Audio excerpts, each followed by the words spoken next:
बिस्मिल्लाहिर्रहमानिर्रहीम। अस्सलाम वालेकुम दोस्तों, मैं मोहम्मद इरफान रहबर एकेडमी की जानिब से वर्डप्रेस कोर्स में आपकी खिदमत में हाज़िर हूँ। दोस्तों, पिछली वीडियो में हमने थीम के बारे में डिस्कस किया था कि इंटरनेट से हम थीम डाउनलोड करके किस तरह से अपलोड कर सकते हैं, इंस्टॉल कर सकते हैं। आज की जो वीडियो है इसमें हम थीम को कस्टमाइज़ करेंगे। कस्टमाइज़ का मतलब होता है कि हम थीम को अपनी मर्ज़ी से एडजस्ट करेंगे। एक तो होता है डिफ़ॉल्ट बनी होती है थीम, लेकिन उसमें हमें कुछ चीज़ें अच्छी नहीं लगती, हम चाहते हैं कि इसको चेंज कर लें, तो उसे हम कहते हैं कस्टमाइजेशन। तो आज वही काम करने वाले हैं। तो चलिए वीडियो को स्टार्ट करते हैं। वीडियो स्टार्ट करने से पहले आपसे मैं एक छोटी सी रिक्वेस्ट करना चाहता हूं कि अगर आपने अभी तक हमारा चैनल सब्सक्राइब नहीं किया तो सब्सक्राइब कर लें और साथ लगे बेल आइकन को भी प्रेस कर दें। तो पिछली वीडियो में हमने यहाँ तक डिस्कस किया। उसके बाद आ रहा है कस्टमाइज़। तो मैं कस्टमाइज़ पे क्लिक करता हूँ तो देखते हैं कि किस तरह के ऑप्शन हमारे पास अवेलेबल हैं। तो ये देखें, हमारे पास ये वेबसाइट इस तरह से नज़र आ रही है और ये देखें यहाँ पे एक पेंसिल भी बनी हुई है। इसका मतलब ये है कि इस पे हम क्लिक करके चेंजिंग भी कर सकते हैं। अब ये हमारी जो इमेज है इसको अगर हम चेंज करना चाहें तो यहाँ पे क्लिक करेंगे और कह रहा है click to edit this element. Okay हो गया। इस साइड पे भी ऑप्शन आ रहे हैं। अब यहाँ से अपनी मर्जी से एडजस्टमेंट करके हाइड कंट्रोल्स पे क्लिक करके अपनी वेबसाइट को देख सकते हैं।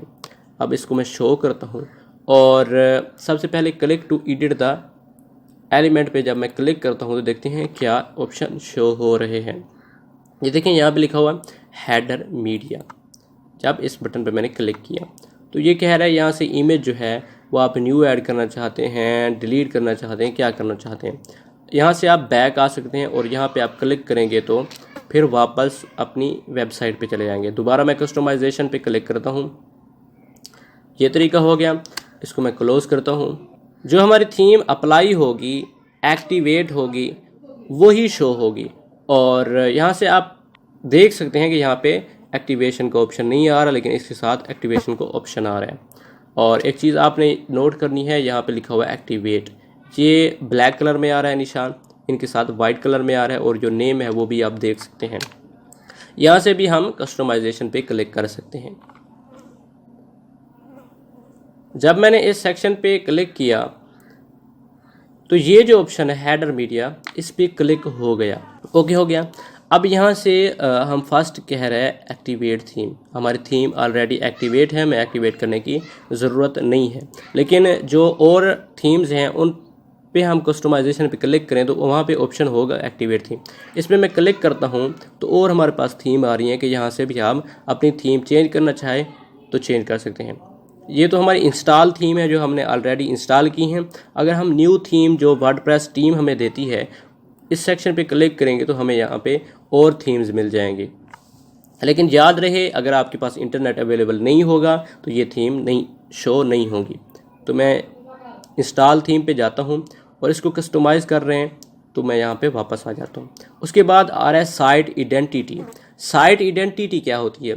ये देखें, जहाँ पे वेब सर्वर का ऑप्शन आ रहा है, निशान आ रहा है। ये देखें, जब ये डेली पाकिस्तान की वेबसाइट देखें, यहाँ पे ये निशान आ रहा है। वर्डप्रेस की वेबसाइट पे ये लोगो आ रहा है।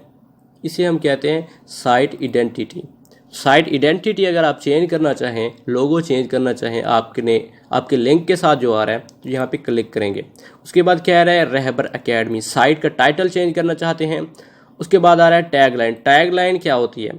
टैगलाइन होती है आपका एक डायलॉग कह लें कि आपकी वेबसाइट का, आपकी कंपनी का एक डायलॉग है। मैं मिसाल देता हूँ, जो जोंग है उनका टैगलाइन है सब कह दो। जो यूफोन है उसका एक टैगलाइन है तुम ही तो हो। इसी तरह की हर वेबसाइट की एक टैगलाइन भी होती है। तो अब साइट टाइटल हम चेंज करना चाहते हैं क्योंकि हमारी जो वेबसाइट है वो न्यूज़ की है। तो यहाँ पे मैं लिखूँगा न्यूज़। ओके हो गया। यहाँ पे देखें चेंज हो गया। अब यहाँ पे क्लिक करेंगे तो फिर भी यही ऑप्शन शो होगा। उसके बाद टैगलाइन वाले यहाँ पे पेंसिल पे क्लिक करेंगे तो फिर ये शो हो रहा है। ये देखें, रहबर पे क्लिक करता हूँ, यहाँ पे हमारा कर्सर चला गया। टैगलाइन पे क्लिक करता हूँ, यहाँ पे आ गया। इसको यहाँ से ख़त्म करता हूँ और यहाँ पे लिखता हूँ द वर्ल्ड ऑफ नॉलेज।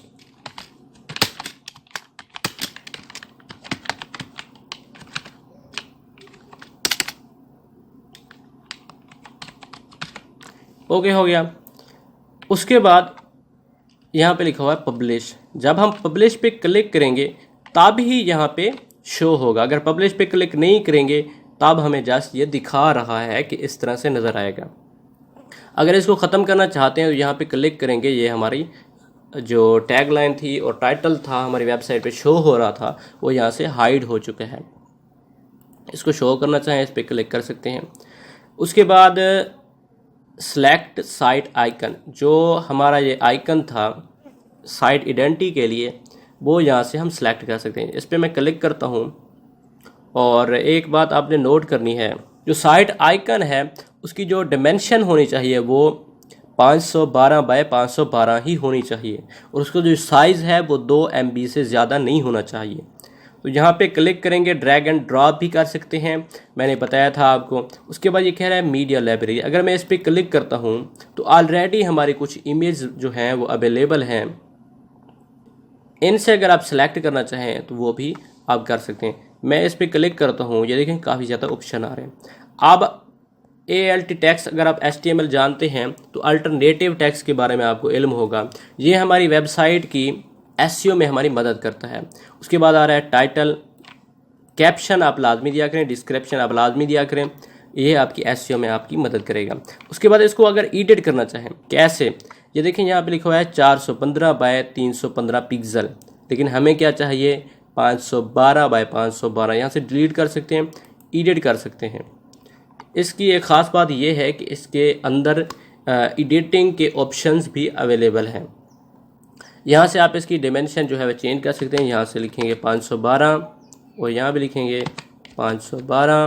उसके बाद स्केल पे क्लिक करेंगे तो हमारी इमेज 512 में तब्दील नहीं हो रही, क्योंकि ज़्यादा नहीं हो रही। काम तो हो सकती है, ज़्यादा तो नहीं हो सकती। एस्पेक्ट रेशो, ये चीज़ें आप अगर क्रॉप करना चाहें, थंबनेल बनाना चाहते हैं, ऑल साइज एक्सेप्टेड थंबनेल हो गया। यहाँ से आप इसको क्रॉप करना चाहें, जो ऑप्शन आ रहे हैं इसको चेंज करना चाहें, ये देखें हल्की सी टेढ़ी हो रही है। इसकी जो डायरेक्शन है वो चेंज करना चाहें, ये देखें काफ़ी ज़्यादा ऑप्शन आ रहे हैं। ये भी है, इसको लेफ़्ट साइड में लेके जाने के लिए राइट साइड में, यहाँ से इसको सेलेक्ट करें और यहाँ से कोने पकड़ के इसको क्रॉप करना चाहें तो वो भी आप कर सकते हैं। उसके बाद सेव पे क्लिक करेंगे तो ये सेव हो जाएगी। यहाँ से अल्टरनेटिव टेक्स्ट सेलेक्ट कर सकते हैं, कैप्शन, डिस्क्रिप्शन, और यहाँ पे अपडेट पे क्लिक करेंगे तो हमारी इमेज अपडेट हो गई। तो दोबारा अपडेट पे क्लिक करेंगे, अपडेट होगी। वापस जाने के लिए ये इमेज का लिंक भी है, तो हम वापस जाते हैं अपनी, इसको यहाँ से क्लोज़ कर देंगे, वापस ही नहीं जा रहा। यहाँ पे आ गए, इसको यहाँ से सिलेक्ट कर सकते हैं, लेकिन इसकी डिमेंशन जो है वो चेंज नहीं हो रही, तो हम उसी डिमेंशन की एक पिक्चर लेंगे। तो वो मैं एडिट कर लेता हूँ, उसके बाद सेलेक्ट करते हैं। तो फाइनली मैंने इमेज एडिट कर ली है। सेलेक्ट फाइल पे क्लिक करता हूँ, यहाँ से मैं जो आइकन है वो लेता हूँ, ये आइकन है, ओपन पे क्लिक करता हूँ। इसकी डिमेंशन ये आ रही है, असल में ये बराबर होनी चाहिए। उसके बाद इसको अल्टरनेटिव टेक्स्ट दे दें, आप टाइटल दे दें, कैप्शन, डिस्क्रिप्शन। सेलेक्ट पे क्लिक करता हूँ, बिल्कुल सेट आ रहा है। वो कह रहा है कि इस तरह आपकी वेबसाइट पे नज़र आएगा यहाँ पे। ओके हो गया। क्रॉप इमेज पे क्लिक करता हूँ। अब मैं जाके पब्लिश पे क्लिक करता हूँ, ओके हो गया। अब जाके मैं वेबसाइट पे जाके रिफ़्रेश करता हूँ और इस जगह पे आपने गौर करना है। तो ये देखें आइकन हमारा आ चुका है और ये रहबर न्यूज़ हो चुके हैं, द वर्ल्ड ऑफ नॉलेज भी हो चुके हैं। अब दोबारा हम कस्टमाइजेशन पे जाएंगे। तो ये तरीका आपको समझ आ गया होगा। अगर आप इसी जगह पे लोगो लगाना चाहें तो सिलेक्ट लोगो पे क्लिक करें, दोबारा इसको सिलेक्ट करते हैं, ये देखें सिलेक्ट हो गया। क्रॉप इमेज पे क्लिक किया तो हमारा यहाँ पे लोगो भी आ चुका है। तो अब आप देखें कि इस तरह से नज़र आ रहा है। इसको पब्लिश पे क्लिक करता हूँ, दोबारा जाके यहाँ रिफ़्रेश करता हूँ, तो इस तरह आपका लोगो भी यहाँ पे नज़र आएगा। ओके हो गया। मैं वापस जाता हूँ, यहाँ से चेंज कर सकते हैं, रिमूव कर सकते हैं अगर रिमूव करना चाहें। उसके बाद पब्लिश पे क्लिक करेंगे तो ये हो जाएगा। अभी यहाँ पे बेस्ट लग रहा है, तो यहाँ पे रहने देते हैं। बैक जाते हैं, उसके बाद आ रहा है कलर्स पे जाते हैं, लाइट, डार्क। ये देखें बैकग्राउंड जो कलर है वो किस टाइप का रखना चाहते हैं। कस्टम कलर हम अपनी मर्ज़ी के एडजस्ट करना चाहें, ये देखें सेलेक्ट कलर, ये देखें। उसके बाद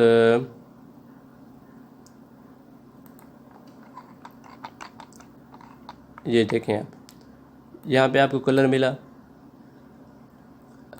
लाइट इस तरह था, डार्क कलर बैकग्राउंड पे अप्लाई हो गया।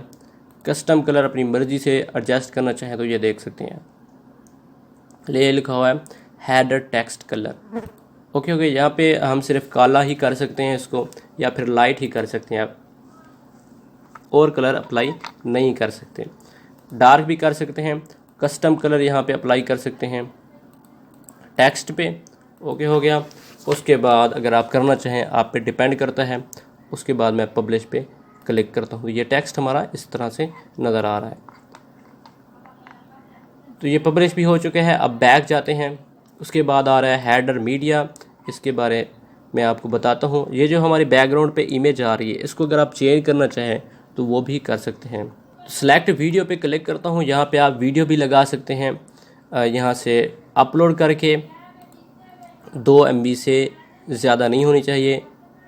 इसको यहाँ से मैं क्लोज़ करता हूँ। उसके नीचे आ रहा है इंटर आ यूट्यूब URL। अगर आप यूट्यूब की कोई वीडियो लगाना चाहते हैं तो यहाँ पे URL पेस्ट करें। तो मैं यूट्यूब पे जाता हूँ, तो मैं यूट्यूब ओपन करता हूँ और यहाँ पे हम सर्च करते हैं बैकग्राउंड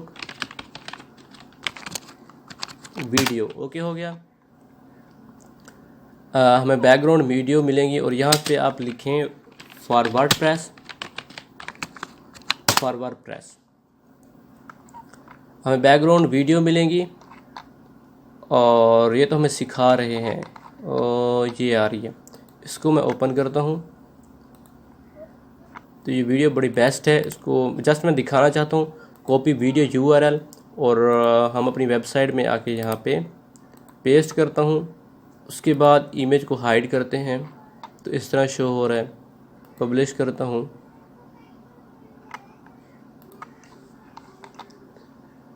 यहाँ जाके रिफ़्रेश करता हूँ, तो ये देखें हमारे यहाँ पे वीडियो जो है वो चल रही है। मज़ा आ गया। आप अपनी मर्ज़ी से अगर इस्तेमाल करेंगे, क्योंकि ये YouTube की वीडियो है, इसलिए इसमें कुछ ऑप्शन वगैरह भी आ रहे हैं। ये देखें, अगर आप अपनी मर्ज़ी से कोई छोटी वीडियो बना के अपलोड करेंगे तो वो बेस्ट रहेगी। ओके हो गया। यहाँ पे शो नहीं हो रही, लेकिन यहाँ पे शो हो रही है। देखें, अब आपकी वेबसाइट पे जो विजिटर आएगा काफ़ी अट्रैक्शन पैदा होगी। ओके हो गया, ये ऑप्शन अवेलेबल हैं। उसके बाद हम वापस आते हैं और मेन्यूज़ की बात करते हैं। मेन्यूज़ के बारे में हम बाद में डिस्कस करेंगे, और विडजेट्स के बारे में, होम पेज सेटिंग के बारे में, यूआर लेटेस्ट पोस्ट के बारे में बाद में बात करेंगे। एडिशनल CSS, अगर आप डेवलपर हैं तो आप यहाँ पे जो एडिशनल CSS है अपनी मर्ज़ी से अप्लाई कर सकते हैं। बैक जाते हैं। मेन्यूज़, होम पेज सेटिंग के बारे में बाद में डिस्कस करेंगे। इसको मैं क्लोज़ करता हूँ। यहाँ तक हमारी जो वेबसाइट है वो कवर हो चुकी है। मेन्यूज़ और हेडर थीम एडिटर के बारे में बाद में हम डिस्कस करेंगे। आज तक इतने ही। उम्मीद है ये वीडियो आपको पसंद आई होगी। अगर किसी किस्म की समझ नहीं आई तो कमेंट्स कर दें। मिलते हैं न्यू वीडियो में, तब तक के लिए अस्सलाम वालेकुम।